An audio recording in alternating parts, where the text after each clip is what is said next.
Hi, I'm Alderwoman Sheila Finlayson, and welcome to our Annapolis.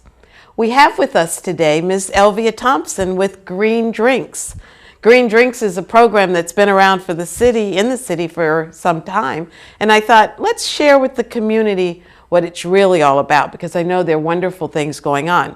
So thank you for being here, and tell us about Green Drinks. How did it come about, and who founded this organization? Well, thanks for the opportunity, first of all. Green Drinks is one of the projects of Annapolis Green. We're a nonprofit, a different kind of environmental nonprofit in Annapolis, in that we don't focus our attention on one river or one stream or one project. We're sort of all over the place. Anything that has to do with making our community more sustainable, cleaner, and greener, and healthier for everybody. So if we want to start with Green Drinks, that's one of the things that we do. About 10 years ago, when my co-founder Lynn Forsman and I got together, she was the owner of a nautical charter company. So she chartered boats, and she tried to start a green boating program, but she was way ahead of her time.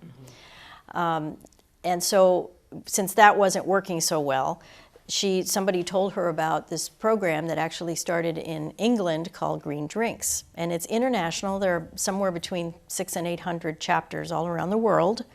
So you can plan your vacation. You can go to Buenos Aires or Hong Kong or Moscow, Paris, anywhere, and go to a Green Drinks event. And basically, it's a networking party for people who are interested in the environment. And they're all different everywhere around the world. And we are one of the biggest in the United States, in spite of the fact that we draw from a relatively small town. So we're behind Seattle, Chicago, San Francisco, and of course New York, which is the big daddy. They draw 100 people. But we do these events roughly once a month, and always in a different place, because we try to showcase a restaurant or some other venue that is on the path to operating in a sustainable manner. So it's always a different place, and that also helps us support local business, which is part of sustainability, and always with a different theme. So it's a party, yes, and it's happy and everything, but we teach people something every time. So the topic could be supporting local agriculture, it could be driving electric, it could be sustainable restaurants, people that source locally. It could be all about stormwater management, always a different thing. And part of the philosophy behind that is that environmental issues don't have to all be doom and gloom, although they certainly could be. But we try to showcase things that are working. People were just worried about their river, their creek, their issues. And I wanted to do something to bring them together. So the easiest way was to establish a website, which is annapolisgreen.com, to put all the information out there, to provide information that would clear up things that people were confused about. For instance, what's the difference between the Chesapeake Bay Trust and the Chesapeake Bay Foundation and the Chesapeake Bay Program, just for starters. And then everybody had calendar items. So the calendar was born online, and now it's the most complete environmental, or shall we say, sustainability calendar in the area. So whatever's going on that people who are interested in the environment or in sustainability or supporting local business should know about is on that calendar. So then when Lynn and I combined forces, we started sending out an email blast and collecting email addresses to people who wanted to give them to us. We didn't just randomly, try to get them. And Green Drinks grew to between 100 and 200 people once a month. So it's really quite a force. And people come, meet others of like minds. Business deals are made, friendships are made. We've heard about a couple of romances. And it gives people an opportunity to meet who otherwise would have no way in the world to ever meet. For instance, let's say that somebody is a solar installer. Well, when would they ever meet the head of the Chesapeake Bay Program? Exactly. At Green Drinks, that kind of thing. And you've been there yourself, and you've enjoyed it, haven't you? Absolutely. Now, I remember one event that was at the Lowe's Hotel where you received a national recognition. Yes, and that was recent. We affiliated with Keep America Beautiful, so we are now the second Keep America Beautiful affiliate in the state of Maryland. So our moniker there is Keep Annapolis Beautiful. And so that is another project of ours. So that anything that has to do with waste reduction, recycling, that sort of thing, all goes under Keep America Beautiful, but operated by Annapolis Green. So Okay. that's another project that we do. Well, that's quite an honor and a big task to take on in addition to what you're already doing. Yeah, but it opened up opportunities for grant money and for turnkey projects. And I'll give you a for instance. We are shortly going to launch a program that we're calling Scuttlebutt, which is all about keeping cigarette butts off the ground, because when people just flick the cigarettes and cigars too, they end up in the water. And what a lot of people don't know is that those filters are actually made of plastic. And we already have way too much plastic in the water as it is. So it doesn't, people think, oh, they just degrade, they're made out of cellulose or whatever, and they go away. Well, they don't. They don't. They just become smaller and smaller bits of plastic that the fish confuse for food, and they eat it. You mean the filters Yes. and the tip end of the cigarettes? Is Yeah. Plastic? Have plastic in them, yeah. Now, there may be some cellulose in there, but Yeah. largely it's plastic. I would guess most people don't Right. have a clue. Right. But the other thing is the unseemly nature of having these cigarette butts all over the place. It just looks terrible. It's, you know, and whatever is on the ground ends up in the water. And we want to keep our waters clean because, you know, we all love our rivers and our bay here. So our emphasis is the same thing, but a little different. So we're able to get programs that have tried and true from Keep America Beautiful that include public service announcements and the ability to get cigarette butt receptacles that we can then give to restaurants for them to encourage their patrons to use those. But we always ask something back. We're not just going to give a restaurant a beautiful, silver cigarette butt receptacle. We're going to say, okay, you need to put this on your menu. You need to put something, a window cling or something on your door that tells people don't flick it. Put it away, and dispose of it properly.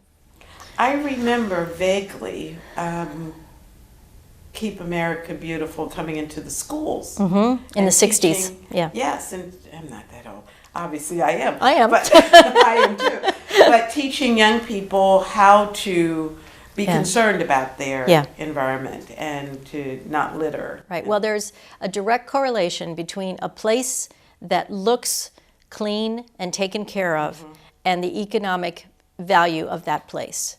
People don't want to go somewhere that's dirty. It's the broken window theory that you may have heard of. If there's one broken window, there's going to be another one. So that first broken window has to be fixed immediately. Otherwise, people will think, we don't care about that place. And there's so many examples of towns that just by beautifying, and landscaping and keeping it clean, their entire economic base has come up. So we think that that's very important here. And obviously Annapolis thinks it's very important too, given the support for Annapolis in Bloom downtown, all the hanging flowers in the pots. So yeah.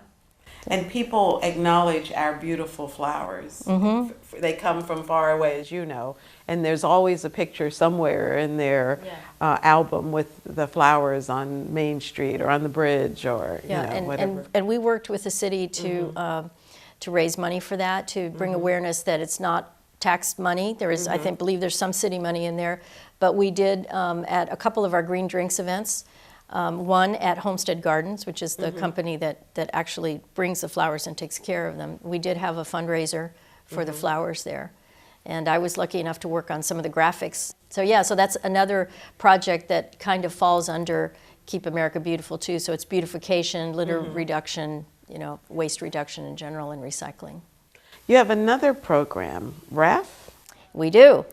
We noticed some years ago that there are so many special events in this town. I mean, almost once a day, everything from small things like regatta parties to really big ones like the boat show, the Rotary Crab Feast, the Renaissance Festival, big events like that. Many of them did not traditionally even recycle, let alone compost or anything like that. So big events like that made a big dent in the landfills around here. So we started with the Seafood Festival in Sandy Point Park, working with another company and bringing in the ability, the big containers for people to be able to recycle. But it isn't just that. It's not just providing the containers. It's also providing the marketing message. Why is this important? and very important, what goes in this bin, because people get so confused. You see people walk up with their hands full of food containers and everything, and all of our bins have lots of signs on them and everything, and they'll look at what they have, and they'll look at the container, and they'll look at what they have, and they're still confused. So the education process is a big part of it, and that includes the event planners, not just us. And what this program, REF, which stands for Responsible Events and Festivals, make the right call, because it's the green REF, so we kind of brought in the sports part of it. We now have that so that it is a sponsorship-based program. So that means that, let's say that we have event A, let's say it's a regatta party. We go to local businesses to ask them to support the recycling and composting effort with financial contribution. So it brings a business that may have nothing to do with sailing or regattas or anything like that to the forefront, showing their logo as a company that has a responsibility ethic and supports this event. And then, so that's the sponsorship part. And of course the cost depends on how big and whether it's just recycling or it's recycling and compost. And then the event planner has to pledge to us that they will do X, Y, and Z, that they will put the sustainability message on their website or in handouts or whatever it is. And since I did mention regatta parties, we've also worked several times with an organization called Sailors for the Sea, which is the organization that greened the America's Cup, the last America's Cup, which was very successful. It was a super green event, everything about it. And also the Newport stop of the last Volvo Ocean Race. So that's what it is, and we are looking for corporate sponsors that have a corporate responsibility ethic, as part of their mission, to come on board with us, and for a small amount of money, get their logo out there, connected with taking care of our planet. So that's what we're looking for. You have such broad-reaching programming. How big is your organization? I mean, how many people are working on these projects? Mostly it's Lynn and myself. We do have volunteers that help us with different things. We also have a board of directors that we have just ramped up since our affiliation with Keep America Beautiful. That all kind of fell into place at the same time, but that was just in the summer. And we have a committee for fundraising and a committee for projects, and so that's all just kind of starting up. And we would welcome people who are interested in what we're doing to join us, very much so. We need business people. We need people with nonprofit experience. Everybody's got a talent that they can contribute to this. And that doesn't, the thing that I believe that attracts folks to us is that we work with everybody. We're not trying to take away from a riverkeeper organization or anything like that. We want to work with people, whether it's advocating for good environmental law in the legislature, which we do, or if it's a project like a stormwater project. We work with everyone to get the word out, help get volunteers, help raise money sometimes if that's appropriate, but just make people aware that there's something they can do, because there's more to it than just awareness. That's not enough. You have to have a call to action. You have to tell people, okay, this is what you can do. Right. And yes, climate change is coming, and a lot of people are saying it's doom and gloom, but we all have to do something. That's right. And this could be a little something. Yeah, lots of those little things add up, right. It sounds in part that you have to impact economic development in the city. So you're going to be working with the business community. We've just developed a partnership with the county and hired a staff person. Do you expect to be working with her, and how do you think you're going to impact I hope so. I do know Hollis Minor very well, and I'm very excited about her job. And we do work with the county all the time. We know the county executive very well. He's one of our supporters, one of our financial supporters, as was the previous mayor. So I think we have a very good working relationship with both entities of government, and I think that there's a lot of good by putting some of these things together instead of having them overlap and kind of trip over each other. I think that's just a brilliant idea to do this, and we definitely will be reaching out for that. We can do a lot in terms of bringing kind of different ideas to this, and helping with getting the word out, marketing it. And I suspect most businesses don't really have time to think about it. And the fact that you can bring the ideas and the suggestions to them, that in most cases they'll probably readily embrace. Yeah, well, we're very lucky in this area that there are a lot of people who have this at the very front of what they're thinking about, top of mind. We have any number of restaurants, for instance, that operate in a super green manner. That this is just second nature. But there is a lot of work that needs to be done so that this is what Lynn and I always say, we want to put ourselves out of business. We want operating, everybody thinking like this to just be a matter of course, so we don't need it anymore. That would be the ultimate wonderful thing. That would be ideal. And we would like to see our waterways clean and that sort of thing. Yeah. Well, I serve on LGAG, which is the Local Government Advisory. And almost every meeting when we talk about it's made up of elected leaders from all the headwater states, Pennsylvania, Virginia, DC, Maryland. And we talk about what strategies are best practices. Right. And then someone comes along and says, it took 300 years to mess this up. It's going to take 300 years for us to fix it. No. And it's like, then why are we working so hard? No one wants to believe that it's going to take nearly as long. But if we all do a little bit now, a little bit more than what we're doing, it can have a tremendous impact. The thing is, it's the mindset. It's got to be the good of the planet above the good of the dollar, because it's the only planet we have. And every once in a while, somebody will say to me, well, I don't care. I just don't care. I don't have time. And to me, it's like, okay, well, where exactly do you live? Nobody's going to go mess up their living room. Well, why are you messing up the place your living room is in? And we just have to stop thinking in short term about the bottom line. There's a triple bottom line. So it's economics, it's the environment, and it's public health. And public health is another thing. I would like to see our public health agencies out there carrying the banner of environmentalism, because there's a direct connection. I think it's a little fractured right now. And so that would be a good thing to work on, definitely. Well, this may be taking us so far-fetched, but our area has a very high cancer rate. And I know Johns Hopkins is studying it, and probably any number of other research institutions.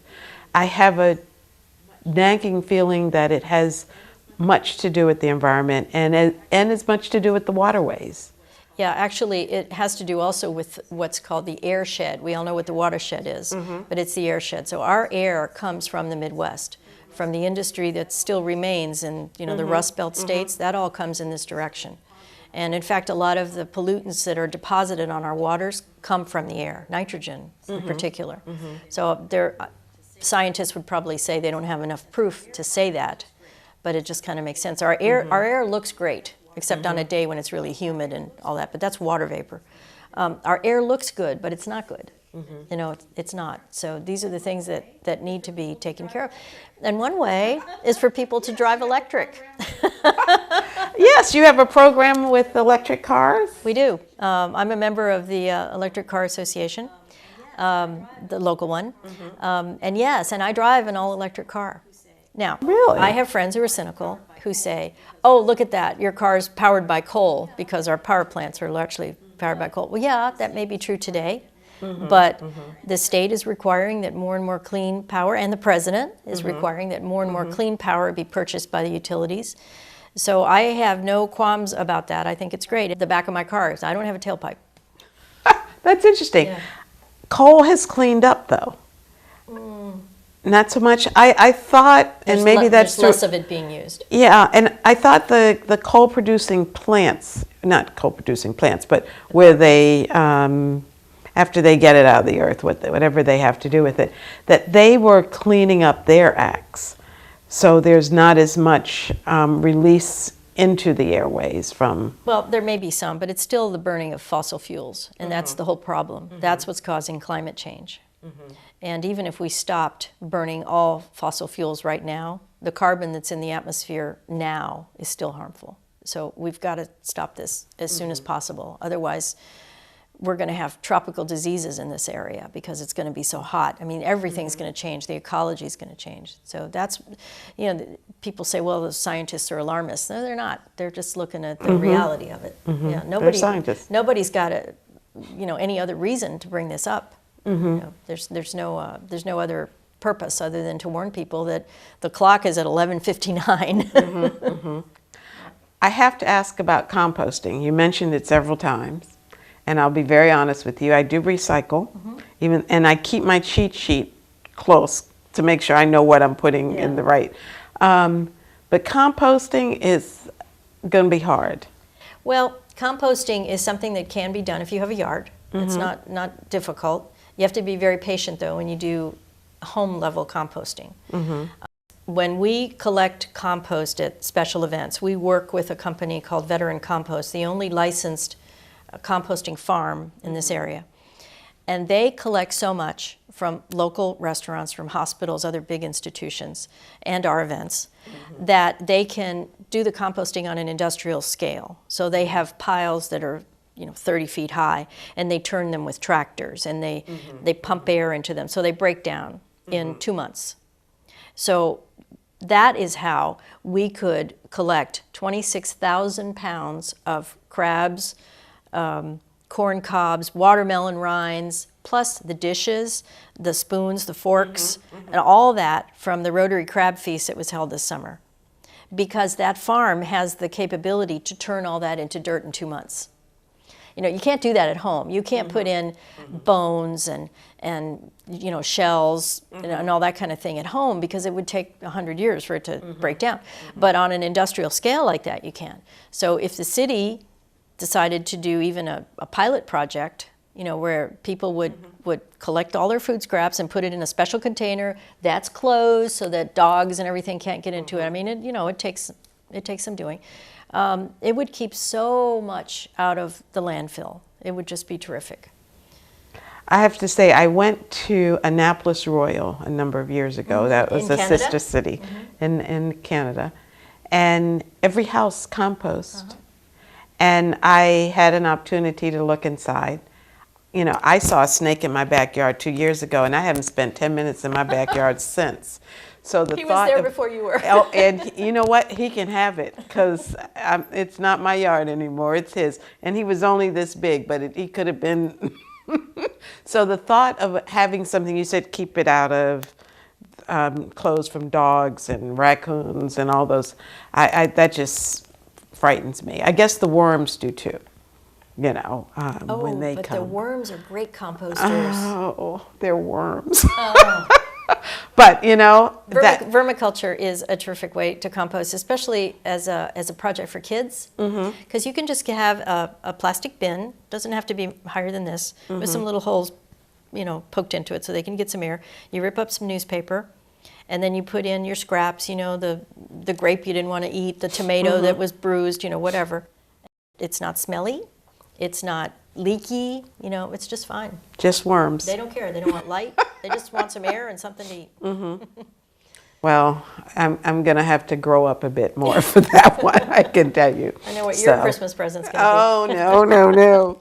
So, well, is there anything else you'd like? Anything else that's exciting that's going on? Yeah, I just want to tell you about the different aspects of our Responsible Events and Festivals program.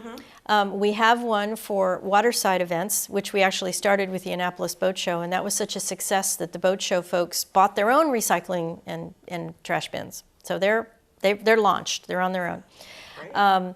And so we call that Red Right Recycle, which is a takeoff of Red Right Return. So waterside events are kind of like co-branded that way. And then we started with running races. We did the 10K Across the Bay race in 2014.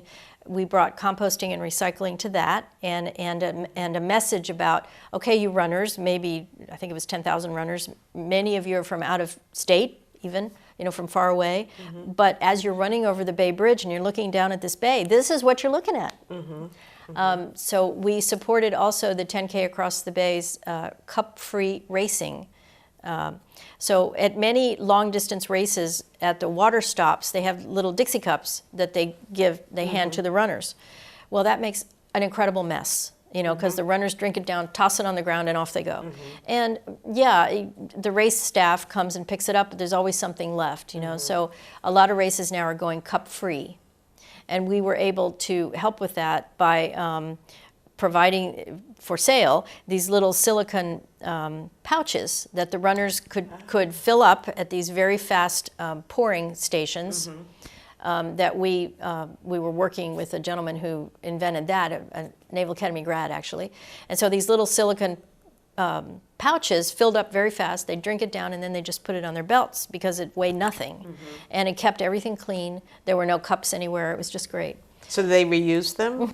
Yeah, totally. Yeah. So we had composting and recycling capability at the start of the race. And at the finisher's party at the end as well. So that, and we call that run responsibly. You guys are so clever. And then for the Rotary Crab Feast, we developed a special saying for them, and that's bay responsible. Not be responsible, but bay responsible, so that the Crab Feast was bay responsible, in that everything there other than metal cans and a few plastic cups were all rolled up, put into the compost bin, and they collected 26,000 pounds this year, 20,000 the year before. So it's very successful.